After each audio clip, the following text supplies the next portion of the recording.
এই মহিলাটা এমন মহিলা, এই পৃথিবীতে একটা মহিলাকে আল্লাহ আরশের উপর থেকে সালাম দিয়েছে, সেটা আমার খাদিজা। সাইয়েদাতুনা খাদিজা ইন্তেকালের পরে বিশ্বনবীর কলিজাটা ভেঙে খান খান হয়ে যায়। জান্নাতুল মাআলার পাশে একটা রাস্তা আছে, শারে আল হাজুন, পাশে একটা পাহাড় আছে জাবালে হাজুন। ওই জাবালে হাজুনের পাদদেশে বিশ্বনবী নিজেই মা খাদিজাকে দাফন করেছে। দাফন শেষে দাঁড়িয়ে দাঁড়িয়ে কাঁদলেন, অনেক দোয়া করলেন। সাহাবারা সবাই চলে যায়, বিশ্বনবী যায় না। সৈয়দনা আবু বকর ডেকে বলে, বিশ্বনবী চলেন ঘরে ফিরে যাই। সৈয়দনা ওমর ফারুক বললেন, নবী চলেন ঘরে ফিরে যাই, অনেক তো হয়েছে, অনেক দোয়া হলো, এবার চলেন ঘরে ফিরে যাই। বিশ্বনবী বললেন, আবু বকর তোমার মনে চায় তুমি যাও, ও ওমর তোমার মনে চায় তুমি যাও, আমি যাব না। যেই মহিলাটাকে আমি মাটির মধ্যে এখন রেখে দিলাম, যেই নারীটাকে আমি মাত্র কবরস্থ করেছি, এটা সাধারণ কোনো মহিলা না, আমার বিপদের দিনের সঙ্গিনী খাদিজা। কেউ যখন আমারে শেল্টার দেয় নাই, তখন আমার খাদিজা আমারে বলে নাই, তোমরা যাও, আমি মুনকার নাকির আসা পর্যন্ত অপেক্ষা করব। খাদিজার কবরের প্রশ্নের জবাব দিতে যদি খাদিজার সমস্যা হয়, আমি নিজে খাদিজার কবরের ৩টা প্রশ্নের জবাব দিয়ে তারপরে ঘরে ফিরে যাব রে আবু বকর আমার। সাইয়েদনা জিবরাইল এসে ডেকে বললেন, নবী ঘরে যান, টেনশন আপনার না, টেনশন কার? আপনি চলে যান, দাঁড়িয়ে থাকার দরকার নাই। সাইয়েদাতুনা খাদিজা যদি কবরের প্রশ্নের জবাব দিতে কোনো ঝামেলায় পড়ে, আরশের উপর থেকে আল্লাহ নিজেই কবরের প্রশ্নের জবাব দিয়ে দিবে গো নবী। কি নারী ছিলেন, আজীবন বিশ্বনবীকে শেল্টার দিয়েছেন। এরকম প্রতিবক্ত নারী গোটা বিশ্বে দ্বিতীয়টা নয়। আর এখন প্রতিবক্তি তো দূরের কথা, আমরা করি নারী ভক্তি। কথা কন, ওনারা আমাদেরকে ভক্তি করতে চায় না, বরং আমরাই ভক্তি না করলে খাউন জুটে না। কথা বলেন। ওই যে সবাই কয় ঠিক, যে সবাই বড্ড ঝামেলায় আছে ঘরে। আহা! নারী নির্যাতনের মামলা হয়, পুরুষ নির্যাতনের কোনো মামলা না। আল্লাহর কাছে চোখের পানি চায়, কিচ্ছু করার নাই। মায়েরা, এ খাদিজাতুল কুবরা আপনার মডেল, আপনার জন্য আদর্শ। মা আয়েশা আপনার জন্য আদর্শ। কি নারী ছিল মা আয়েশা?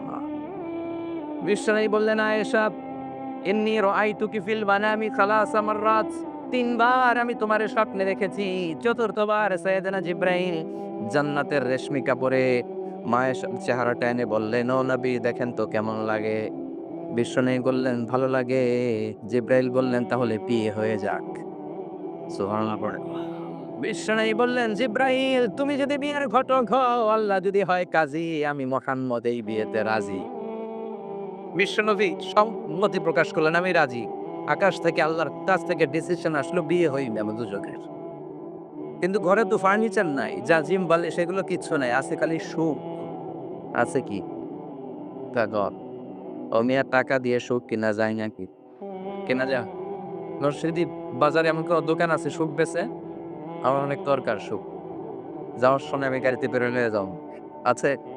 ও মিয়া টাকা হলে গাড়ি কিনা যায়, বাড়ি কিনা যায়, সুখ কিনা যায় না। টাকা হলে বালিশ কিনা যায়, জাজিম কিনা যায়, ঘুম কিনা যায় না। কথা কন, ঘুম কিনা যায়? এদিকে কোনো ডাক্তার ঘুম বেছে? ডাক্তারের কাছে যেয়ে যদি বলেন এই ৫,০০০ টাকার ঘুম দেন, ডাক্তার কয়, "ধুর মিয়া আমারই রাতের ঘুম আসলো।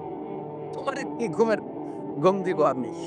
তার মানে টাকা হলে জাজিম কেনা যায়, বালিশ কেনা যায়, কিন্তু ঘুম কিনা যায়? সুবহানাল্লাহ। সুখ, ঘুম এগুলো টাকা দিয়ে হয় না। বিশ্বনবীর ঘরে কোনো জাজিম নাই, বালিশ নাই। মাদুরের মধ্যে চাটাইয়ের মধ্যে ২ জন শুয়ে থাকতেন রাতে।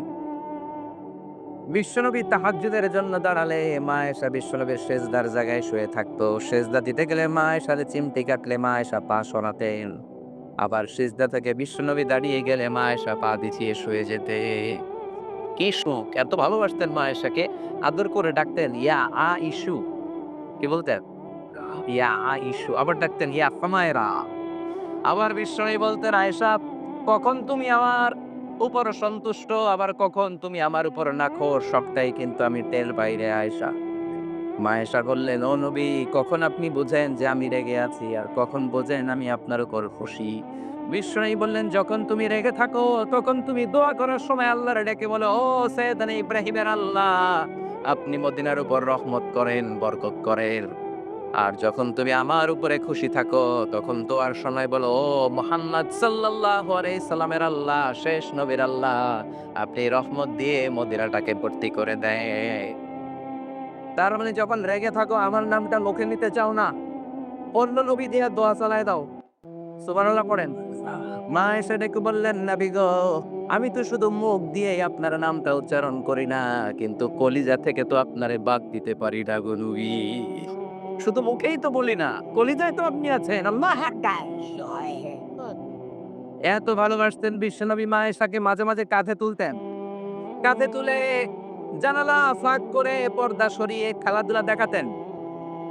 আবার মাঝে মাঝে একই বালতি থেকে পানি নিয়ে দুইজন গোসল করতেন। আবার মাঝে মাঝে রাত্রিবেলা দুইজনে দৌড়াদৌড়ি করতেন। আবার মায়েশা গ্লাসের পেয়ালার যেই জায়গায় মুখ লাগিয়ে খাবার খেতেন, বিশ্বনবী খুঁজে খুঁজে ওই জায়গায় ঠোঁট লাগিয়ে খাবার খেতেন। আবার মায়েশা গোশত খাওয়ার পরে হাড্ডি রেখে দিলে বিশ্বনবী মায়েশার চোষা হাড্ডিটা নিয়ে মুখের ভেতরে দিয়ে আবার চষতে শুরু করে দিতেই। 2210টা হাদিস তিনি বর্ণনা করেছেন। কত হাদিস যে উনি জানতেন! বিশ্বনবীর ঘরের যত বর্ণনা, রেওয়ায়া, এগুলো বর্ণনার জন্য আল্লাহ তাআলা মা এশাকে টেপ রেকর্ডার করে পাঠিয়েছেন তো সুবহানাল্লাহ। চিকিৎসা শাস্ত্রে মা এশার মতো এত তথ্য মদিনায় কেউ জানতো না। কত কবিতা মুখস্থ জানতো, উনি নিজেই জানতেন না। সুবহানাল্লাহ। এজন্য বিশ্বনবীর ইন্তেকালের পরে সাহাবাদের মধ্যে যদি কোনো মাসআলা নিয়ে তর্ক বিতর্ক হতো, এটার সলিউশন নেয়ার জন্য, সমাধান নেয়ার জন্য সবাই মিলে মা আয়েশার কাছে চলে আসতে। আমার মায়েরা, এই মা আয়েশা আপনার মডেল। আমার বোনেরা, খাদিজাতুল কুবরা আপনার মডেল। সাহাবাদের মধ্যে দুই দল কথা বলতে বলতে তর্ক বিতর্কে জড়িয়ে গেল। সাহাবাদের একদল বলে, আমাদের গোত্রে যত সম্মানিত ব্যক্তি আছে তোমাদের গোত্রে তত নাই। ওই দল বলে, আমাদের যতগুলা উট আছে তোমাদের তত উট নাই। আবার এই দল বলে, তাহলে আমাদের ছাগলের পাল যত বেশি আছে তোদের অত ছাগল নাই। ওই দলও কম যায় না। ওই দল বলে, আমাদের পূর্বপুরুষ যারা মারা গেছে তাদের মধ্যে থেকে যতগুলা নেতা ছিল তোদের পূর্বপুরুষে এত নেতা ছিল না।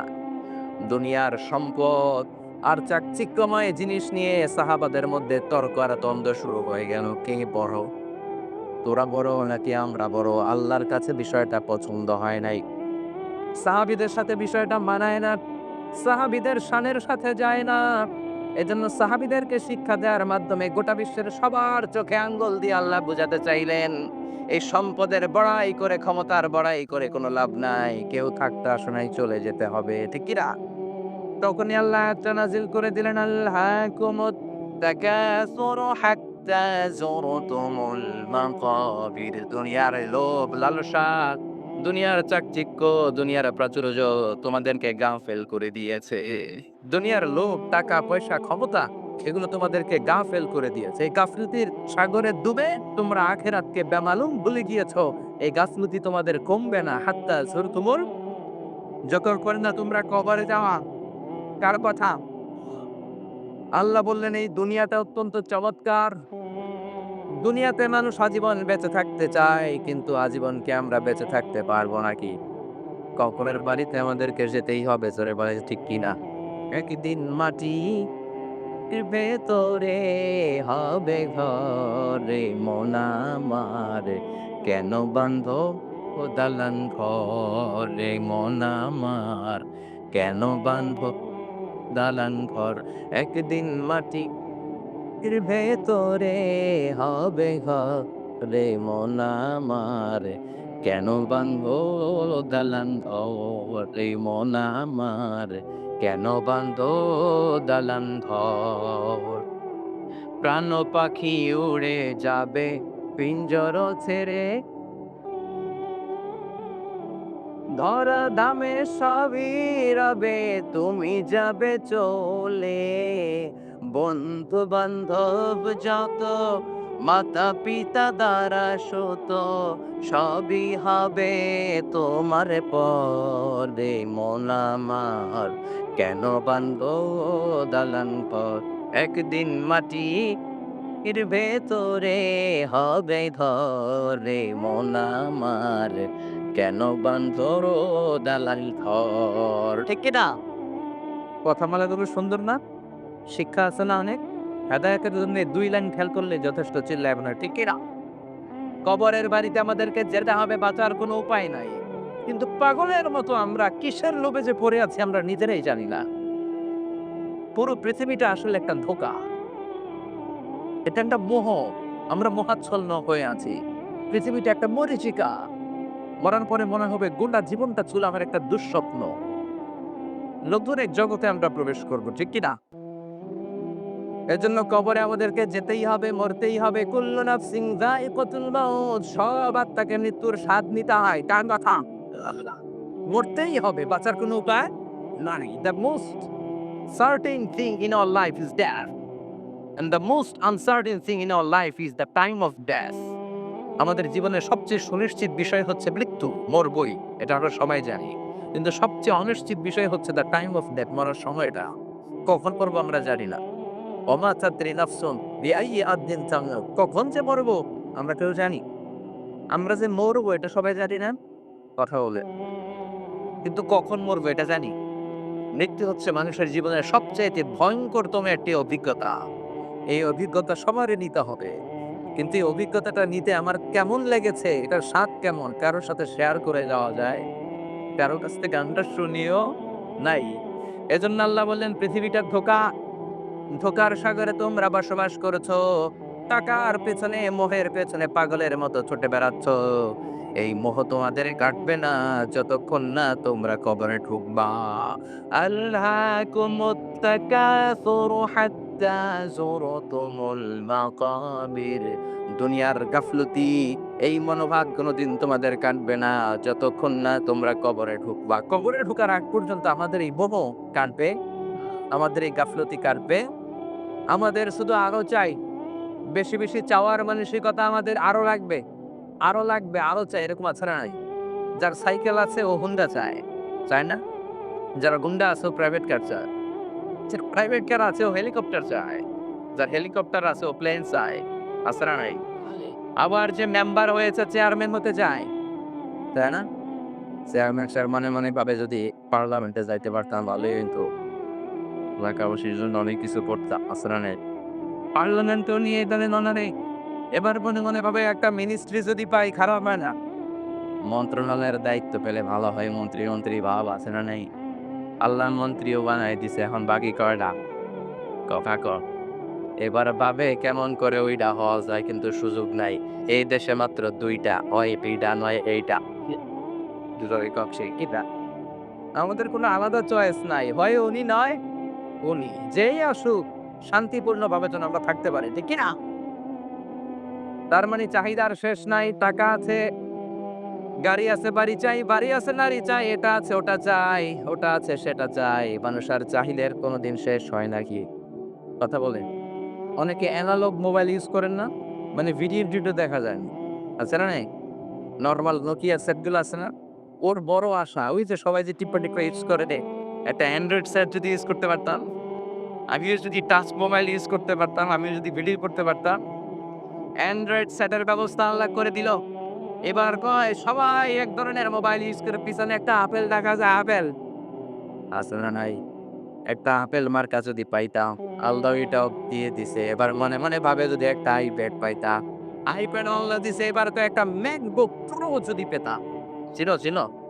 ম্যাকবুক প্রো, অ্যাপল কোম্পানির সবচেয়ে দামি যে ল্যাপটপটা, ওটার নাম ম্যাকবুক প্রো। তার মানে মানুষের চাহিদার শেষ নাই। এটা আছে, সেটা চায়, সেটা আছে, ওটা চায়। এজন্য আল্লাহ বললেন, তোদের চাহিদার শেষ হবে না হাত্তা যুরতুমুল মাকাবির। কবরে ঢুকে আজকা না, ঠিক কি না?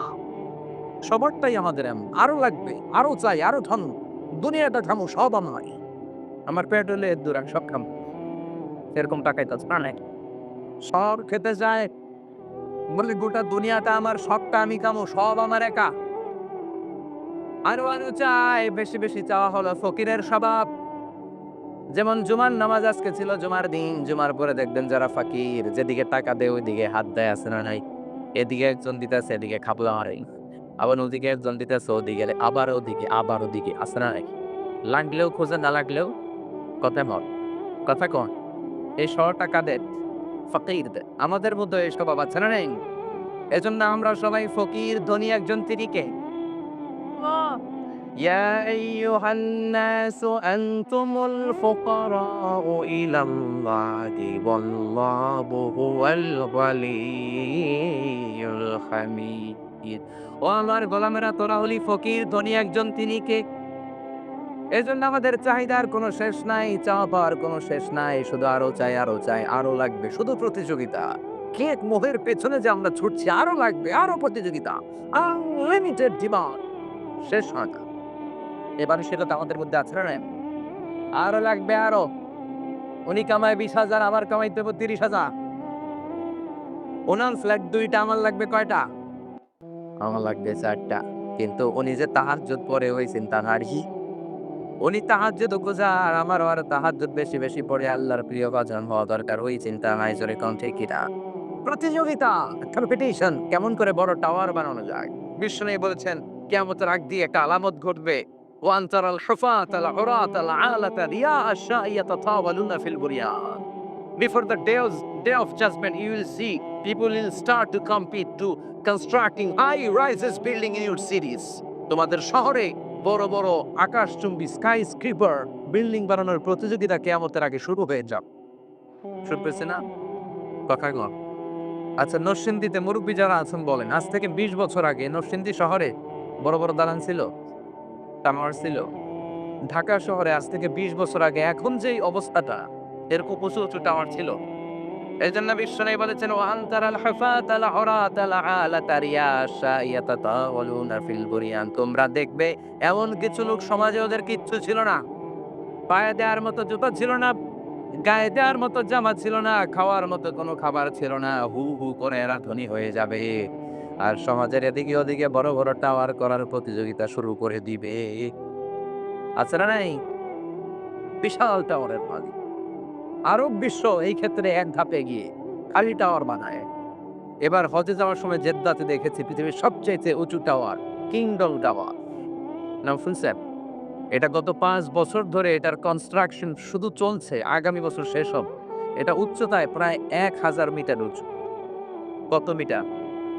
হিসাব করে বলেন। 1000 মিটার মানে কত কিলোমিটার? হ্যাঁ? 1 কিলোমিটার। একটা বিল্ডিং যদি 1 কিলোমিটার উঁচু হয়, এটার সামনে যাই আমি তাকামু কেমনে? আবার টুপি পইরা যাওয়ার পিছনে। কথা কন। 170 তলা। 170 তলা। দুবাইতে একটা আছে, বুর্জ আল খলিফা, 818 মিটার উঁচু, 163 তলা। যারা হজ উমরা করেছেন দেখেছেন, কাবা ঘরের পাশে বিশাল একটা 120 তলা, কি নাম? জামজাম টাওয়ার বলে স্থানীয় লোকেরা। আসলে এটার নাম হচ্ছে মক্কা রয়্যাল ক্লক টাওয়ার। 120 তলা, বিশাল ঘড়ি আছে। 20 কিলোমিটার দূর থেকে ওই ঘড়ির টাইম দেখা যায়। মক্কার লোকেরাকে আমরা এখন ঘড়ি মরি না। আমরা 30 কিলো দূরের থেকে ওদিকে তাকায় দেখি কয়টা বাজে। সুবহানাল্লাহ কবেন না? আল্লাহু আকবার। 120 তলা উঁচু। এই পুরো বিল্ডিংটা ওয়াকফ ইবনুল আব্দুল আজিজ, এটা ওয়াকফ করে দেয়া হয়েছে, এন্ডোমেন্ট ফান্ড ফর দ্য মসজিদুল হারাম। এই 120 তলা টাওয়ারের শপিং মলগুলো থেকে যে ভাড়া আসে, হোটেলগুলো থেকে যে ভাড়া আসে, সব টাকাগুলো মসজিদুল হারামের জন্য ওয়াকফ করে দেয়া। 120 তলা উঁচু। চীনে একটা আছে সাংহাই টাওয়ার। তাইওয়ানে একটা আছে দি টাইপেডাং 101, 101 তলার। আমি যেখানে বছরের বেশিরভাগ সময় থাকি, মালয়েশিয়ার কুয়ালালামপুর, ওইখানে একটা আছে টুইন, যমজ ভাইয়ের মতো। এটার নাম হচ্ছে KLCC। ইন্টারন্যাশনালি এটা রেকগনাইজড হচ্ছে পেট্রোনাস টুইন টাওয়ার নামে। 88 তলা। এটার আপনার 41st and 42nd ফ্লোরে একটা ব্রিজ আছে। এই টাওয়ার থেকে ওই টাওয়ারে যাওয়া যায়। ও মিয়া, কিয়ামতের আগে ইযা জুলজিলাতিল আরদু জিলজালাহা বলে আল্লাহ যে একটা ভাইব্রেশন দিবেন, একটা ভূকম্পন দিবেন, ওই ভূমিকম্পে একটা টাওয়ার কই টিকবে? চিল্লায় বলেন টিকবে? এজন্য আল্লাহ বলেন, গোলামি টাওয়ার বানিয়ে লাভ নাই, সম্পদের প্রাচুর্যতা করে লাভ নাই। এই সম্পদের মায়া তোর কোনোদিন থামবে না। হাত্তা যুরতুমুল মাকাবির, যতদিন না তুই কবরে যাবি। কাউকে খাও, কাউকে খান। আপনি আরব ধনকুবেরদের দিকে তাকান, কি পরিমাণে টাকার মালিক এরা। প্রিন্স ওয়ালিদ বিন তালালের নাম শুনেছেন? সৌদির এই বাদশার আগের বাদশা আব্দুল্লাহর ভাগিনা, কিংডম হোল্ডিং কোম্পানির মালিক। ওর একটা প্রাইভেট জেট বিমান আছে, নিজের কিনা বিমান, সরকারি না। ওই বিমানের 70% মেড অফ গোল্ড। 70% স্বর্ণ দিয়ে বানানো বিমানটা। আল্লাহু আকবার। ও কত টাকার মালিক যে সে নিজেও জানি না। সৌদির রাজধানী রিয়াদের সবচেয়ে বড় টাওয়ারের মালিক সে। গত ২ বছর আগে আমার প্রোগ্রাম ছিল ব্রুনাই, বান্দর সেরি বেগাওয়ানে। ওখানে পৃথিবীর সবচাইতে বড় প্যালেস, রাজপ্রাসাদ অবস্থিত। প্রায় ২,০০০ কক্ষ আছে সেখানে। এটার মালিক হচ্ছে সুলতান হাসান আল বালখিয়া, গ্র্যান্ড হায়াত হোটেলের মালিক। তার সংগ্রহে ৫০০টা রোলস রয়েস গাড়ি আছে। একেকটা গাড়ির দাম ১০ কোটি টাকা করে। নাউজুবিল্লাহ বলবেন না? অমনি একজনের সুখে থাকতে ঘুরতে মজমাস্তিও যদি করে কয়টা গাড়ি লাগে? কটা করে ১ টা, ২ টা, ফ্যামিলির সবাই মিলে তো ১ টা ৫ টা, ওর আছে কয়টা? ৫০০ টা রোলস রয়েস। আর অন্যান্য ব্র্যান্ড তো আছেই। Ferrari, Maybach, Lamborghini, Chevrolet, Range Rover, BMW, Mini Cooper, Mercedes-Benz, Volkswagen, Audi, অভাব না। এজন্য আপনি বললেন গোলাম, এই সম্পদ, এই টাকার পাহাড়, এই জেট বিমান, এই গাড়ি তোরে বাঁচাতে পারে না, বাঁচাতে পারে কে? দুনিয়ার গাফলতি ছেড়ে দে, কিন্তু গাফলতি কমবে না যতদিন না তুই কবরে ঢুকবি। কার কথা? সম্পদ উপার্জনে ইসলাম বাধা দেয় না। যদি সম্পদ উপার্জন করে প্রশংসা আল্লাহর করেন, কোনো বাধা আছে? যাকাত ফরজ হলে যদি যাকাত দিয়ে দেন, কোনো বাধা আছে? ইসলাম বলে রাস্তার এক পাশে গাছতলা, আরেক পাশে ৫ তলা, এটা ইসলাম মেনে নেয় না। চিল্লায় কও ঠিক কিনা?